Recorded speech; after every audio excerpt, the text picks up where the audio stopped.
ando desconcertada. Miren cómo está el laboratorio hoy, lleno de objetos que parecieran de otra época. Por ejemplo, esta llave, que para mí es de un castillo. Y eso tiene que ver con el tema de hoy, porque hoy vamos a descubrir la etapa de la historia que todos conocemos como Edad Media. Vamos a saber quiénes eran y cómo vivían los hombres de esa etapa. Descubriremos su manera de pensar el mundo y qué idea de sociedad habían construido, cómo vivían, a qué se dedicaban, en qué actividades pasaban su tiempo. Veremos también castillos, conoceremos caballeros y sabremos también quién era el señor feudal.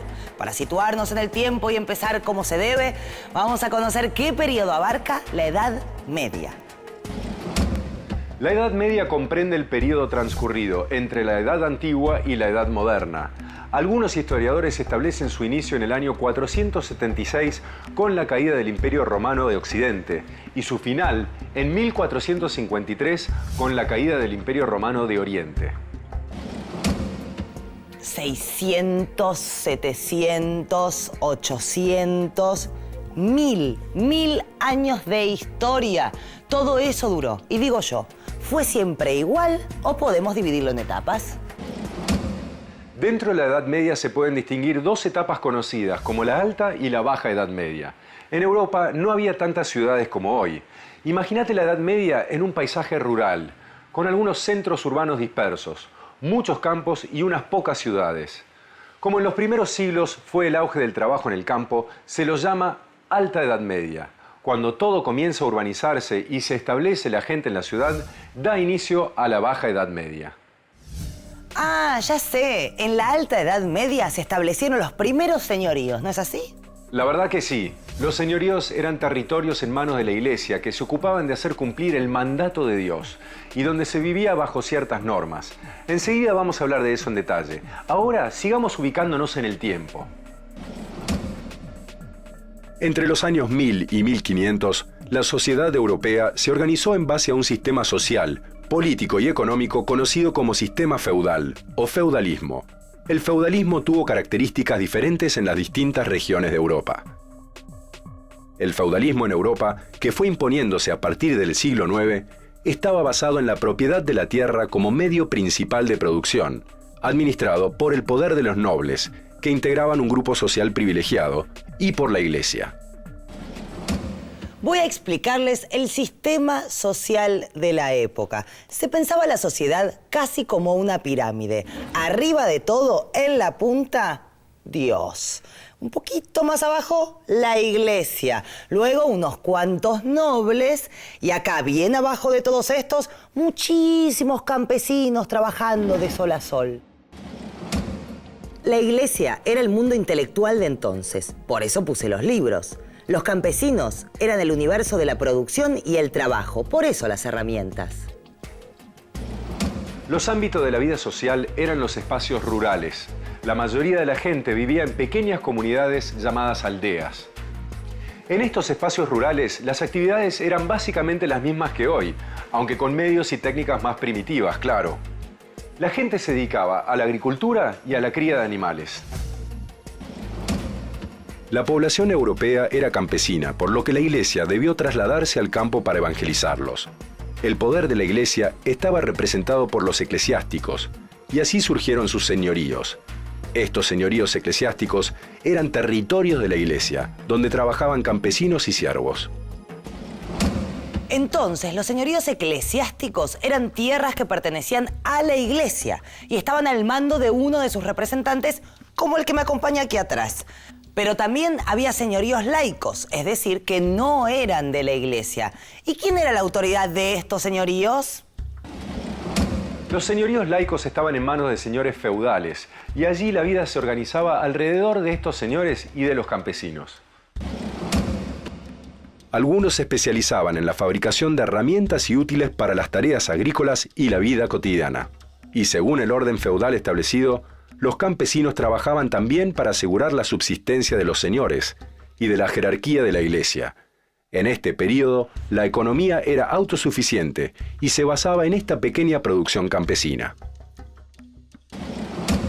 Los artistas retrataron estos siglos con paisajes bucólicos, de vida campestre. Siempre predomina la figura del campesino o la aldeana llevando a sus animales. ¿Cómo era la vida cotidiana de estas aldeas de la Alta Edad Media? Las aldeas en este periodo eran poblados, extendidos en campos abiertos. En estos campos se entremezclaban las parcelas de subsistencia, en las que cada familia practicaba la agricultura y criaba animales. En estos poblados también vivían artesanos, que fabricaban herramientas y útiles con madera, metales, cuero y barro. Alejado de las tierras de cultivo estaban los bosques y baldíos. A esos lugares la comunidad podía ir libremente y aprovechar algunos recursos. Pero la mayoría de los señores feudales eran laicos, cristianos que no formaban parte de la jerarquía de la iglesia, y se dedicaban a la guerra para conseguir más tierras y así obtener más tributos. Vivían en un castillo, y cuando no estaban luchando, se dedicaban a cazar o a participar en torneos de combates entre caballeros. Además, el señor feudal tenía el poder de la justicia en el señorío. De alguna forma la Edad Media se caracteriza por la ausencia de un poder centralizado, ¿no? Si definimos a la monarquía como un poder centralizado, un poder estatal o al menos protoestatal, digamos así, lo que caracteriza el sistema feudal es la fragmentación política, es decir, que cada señor feudal en su propio feudo constituye una suerte de microestado. Hasta acá todo muy interesante, pero chicos, les propongo que vayamos al primer Pasando en Limpio de hoy. La Edad Media se extiende desde el año 476, con la caída del Imperio Romano de Occidente, hasta el 1453, con la caída del Imperio Romano de Oriente. Esos 1000 años se dividen en Alta Edad Media y Baja Edad Media. La primera se caracteriza por la vida rural y la segunda por la vida urbana. En el primer periodo, el orden y el poder lo tenía Dios, que estaba representado por la Iglesia. Los nobles eran los dueños de la tierra y los campesinos se ocupaban de la producción del trabajo agrícola. ¡Impresionante! Toda una maestra en el arte de resumir. Gracias. Pero, profe, nos queda un tema por ver. ¿Y el comercio? ¿Cómo compraban y vendían estos señores? Los intercambios comerciales eran poco comunes y había un motivo para eso: la inseguridad en los caminos y en las rutas marítimas. Por los asaltos había mucho temor de trasladar mercaderías. Por eso el comercio de larga distancia estaba interrumpido y solo se mantenían los intercambios entre aldeas cercanas. Y la escasez de la moneda por esos tiempos hizo que volviera esa costumbre del trueque. En cada feudo o señorío, los campesinos producían lo necesario para su subsistencia y también para pagar los tributos que les exigían sus señores. La reserva señorial era la tierra cercana al castillo o monasterio donde trabajaban los siervos. La producción de estas tierras pertenecía a los señores. También estaban los mansos. ¿Qué eran los mansos? Parcelas que el señor daba a los campesinos para que estos produjeran lo que necesitaban para subsistir, ellos y sus familias. Los campesinos, a cambio, debían entregar una parte de la producción. Y finalmente, las tierras comunales, que integraban el señorío pero no eran utilizados para la producción agrícola. Claro, esas tierras comunales eran bosques y pastos que podían ser utilizados por toda la comunidad. En ellas se alimentaba el ganado y los animales de tiro, como los bueyes. En el sistema feudal, los habitantes libres del feudo tenían sus tierras arrendadas, es decir, cedidas a cambio del pago de una renta. Esta renta debían pagarla al señor, con dinero o con trabajo, según el contrato de arrendamiento que tuvieran con él. Los siervos o esclavos también trabajaban para el señor, sin recibir nada a cambio. En realidad, en la organización feudal, todos los habitantes tenían que trabajar en algún momento en las tierras del señor, y los dueños de la tierra y quienes la arrendaban estaban ligados mutuamente por una serie de obligaciones personales y feudales. Aquí tenemos un señor feudal.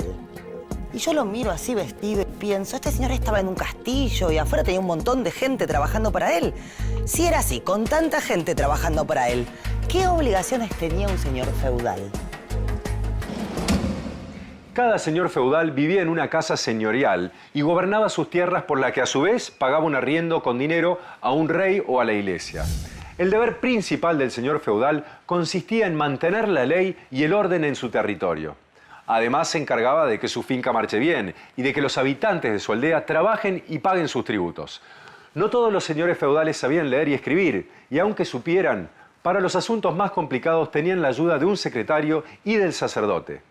También tenían que trabajar para la corona, prestando testimonio exacto sobre impuestos, recaudando para el rey y actuando como jurado en el tribunal del condado. La verdad es que como señora feudal me moriría de aburrimiento. No sé cazar, no sé jugar al ajedrez. En realidad sé, pero me ganan siempre. ¿Hay alguna otra cosa que estos hombres hicieran en su tiempo libre? La caza era una de las principales actividades de esparcimiento. Caza de ciervos y la caza con halcones adiestrados. Además de jugar al ajedrez, jugaban a las damas. Los deportes más comunes eran montar a caballo y la esgrima. Y en las justas de combates a caballo participaban para demostrar su valor y su habilidad. Ay, me encanta ver los castillos medievales. Cómo me gustaría conocer alguno por dentro, aunque me dijeron que son poco luminosos. ¿Ahí vivían los señores feudales? ¿O cuáles eran los edificios principales en un señorío? Los edificios más importantes de un señorío eran la iglesia y una casa señorial, que según la condición social variaba en sus dimensiones. Esta casa del señor feudal tenía una habitación principal o salón que se usaba para comer, dormir y para todas las actividades diarias. De acuerdo a la jerarquía y el poder del señor, la residencia estaba fortificada con muralla de piedra y tierra, con altas torres, custodiadas por los arqueros. Y los muros estaban rodeados por un foso lleno de agua para protegerla de posibles invasiones. ¿Cómo era la relación entre los señores y los siervos y campesinos? ¿Qué pasaba, por ejemplo, si el campesino no podía cumplir con sus tributos o si el siervo no trabajaba como el señor esperaba? El señor podía ser muy duro y hacerle sentir verdadero temor para imponer su autoridad. Escuchad, siervos ingratos que no cumplen con el mandato divino de servirme. Uy, qué mal que está este señor, por favor. Y tú, callad de impertinente. Pero, por favor, hágame el favor. No me gustaría estar a las órdenes de un personaje como este.